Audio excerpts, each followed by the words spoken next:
I'm here tonight with Mirabai Devi.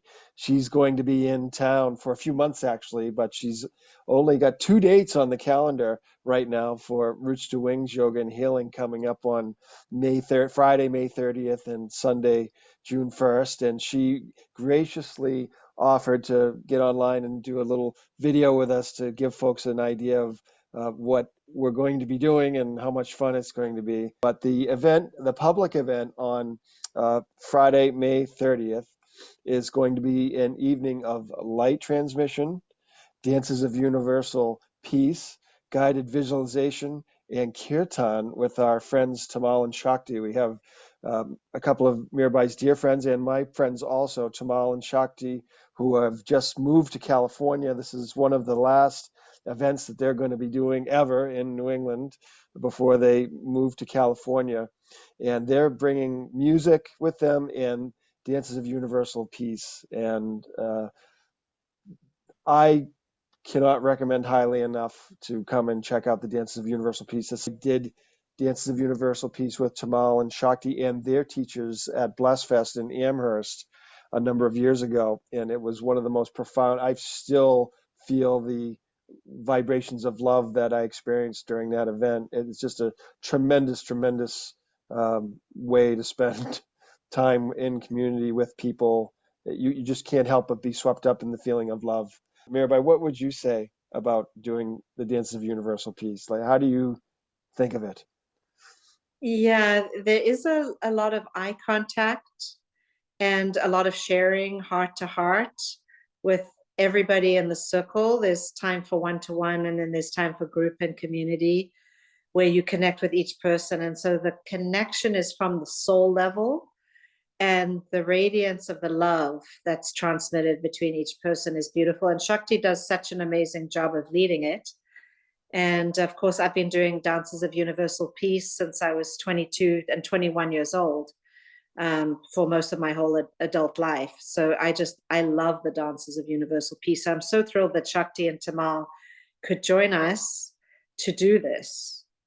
Yeah, those are Yeah, great words, radiance and soul and love, because yeah.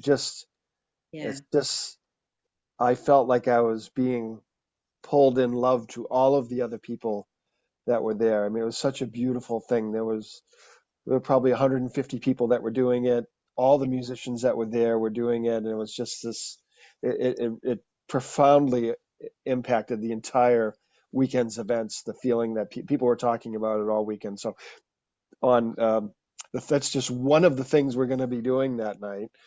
We've got uh, light transmission, dances of universal peace, guided visualization in kirtan. It's a really unique blend of things to be bringing together. Why did you choose to bring those four elements together in one 2 hour evening program?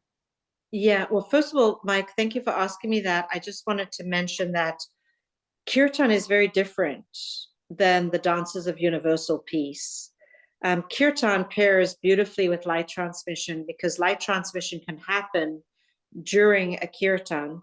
And also, that whole night is going to be full of light because when you chant the names of God, you go into that unified state of bliss and peace and consciousness. It brings you into that divine vibration. But if you do that with the dances of universal peace, it's like four different ways to access the divine self or the higher self. One is through light transmission, which brings you directly into your higher self and it releases all that which no longer serves you. One is the kirtan, which brings you into the oneness attunement with the divine frequencies and the divine names and brings you into bliss. And then you've got the dances of universal peace that take you into that deep heart centeredness, that heart connectedness, that pure unconditional loving space. And then you've got the guided visualization and the teaching, which go together, bringing somebody into the higher dimensions to explore the other dimensions or the other realms or the other worlds. And so it's a way to give everyone a taste of both a really fun evening full of love and full of bliss, connection in community and connection with one's higher self, as well as knowledge and wisdom and access to higher realms and dimensions. So it's a formula. It's I going to love it. be I love it. We will be putting ropes on the building outside of Rooster Wings, and once it lifts off the ground, that it won't float away for that night. On Sunday, 2 days later, Mirabai will be here for small group intuitive readings. This is an opportunity for 8 lucky people, and whether half of the spots are gone already, but this is an opportunity for 8 lucky people to spend an evening of that and get one-to-one, more personalized attention than you'll get in a group public event. And I can briefly share about my own personal experience with Mirabai with the intuitive readings. She offered me an opportunity to come the last time she was in town, and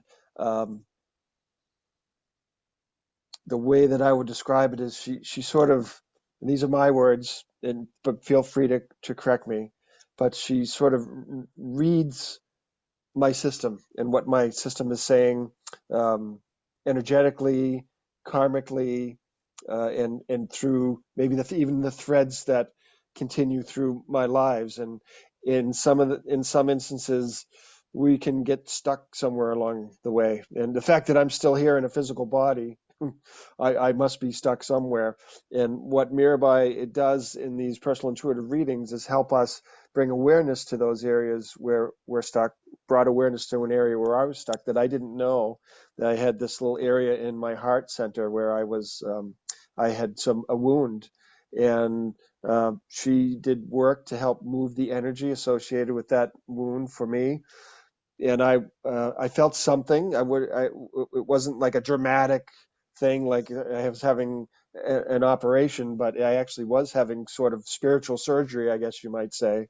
And it was something that the effects of that didn't fully materialize until a number of months later, actually, when I was doing some other transformative work out in California, where I could really look back and see, wow, the things that happened in that personal intuitive readings that brought clarity to the thread that connected me to my soul. I was able to see that from a place of deeper awareness and understand it for the gift that it really is. So thank you. Yeah. So what it was is we removed the blockage in your heart chakra. That was like, if you can imagine, like there's a water, like a dam wall, and there was something stuck in that wall, and we pulled out what was stuck in that wall, and then the floodgates opened, and the spiritual energy just poured through your heart chakra, and you were able to go into a full spiritual state of consciousness after that, which you hadn't been able to access before that. That's right. And so the work is about removing blockages so that one can be open to a full awakening or a full healing or full spontaneous healing or full spontaneous awakening. And every little time that we do this work, you get the next steps. You get that graduation to the next level. So whether it's like yours, where you had that full awakening that happened 2 months later, through continuing on the work and that block being removed so you could continue the work in a full way, or whether it's just somebody taking the next step on their path. It's very, I would say it's very essential. It's essential to have those blocks removed. Otherwise, we don't know what's waiting for us on the other side. Infinite possibilities. Does it always work as a time release capsule? Like in my case, it sort of seemed to, like there was an elapsed time between the time that the healing occurred and my awareness of that a healing had occurred actually was No, fully realized. no. It ranges from instantaneously in the moment to 2 or 3 days to 2 or 3 weeks to 2 or 3 months. And then sometimes I don't see someone for like 10 years after, and then they let me know that they had this miraculous healing and their whole life changed, but they don't see me for 10 years and they'll tell me 10 years later. And sometimes it'll take a period of time for it to manifest. So it's different for every person. Mirabai will also be available to do one-to-one private sessions at Roots to Wings while Yes. she's here. How long are you in town again? You're here until the fall, right? Yes, I'm here to the fall, Mike, and we're offering weekly, 1 day a week, private sessions at Roots to Wings. Yeah.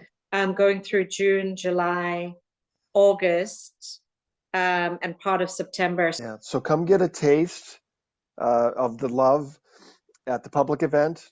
And if you're inspired to do a deeper dive and there's still space left, you can join us for the small group personal intuitive readings. And if you really want to go even deeper than that, there are one-to-ones available with Mirabai, and she also offers programs where you can study with her on a continuing basis, virtually and one-to-one over the phone or Zoom. So Mirabai, thank you so much for taking time out of. I know you're already late for your next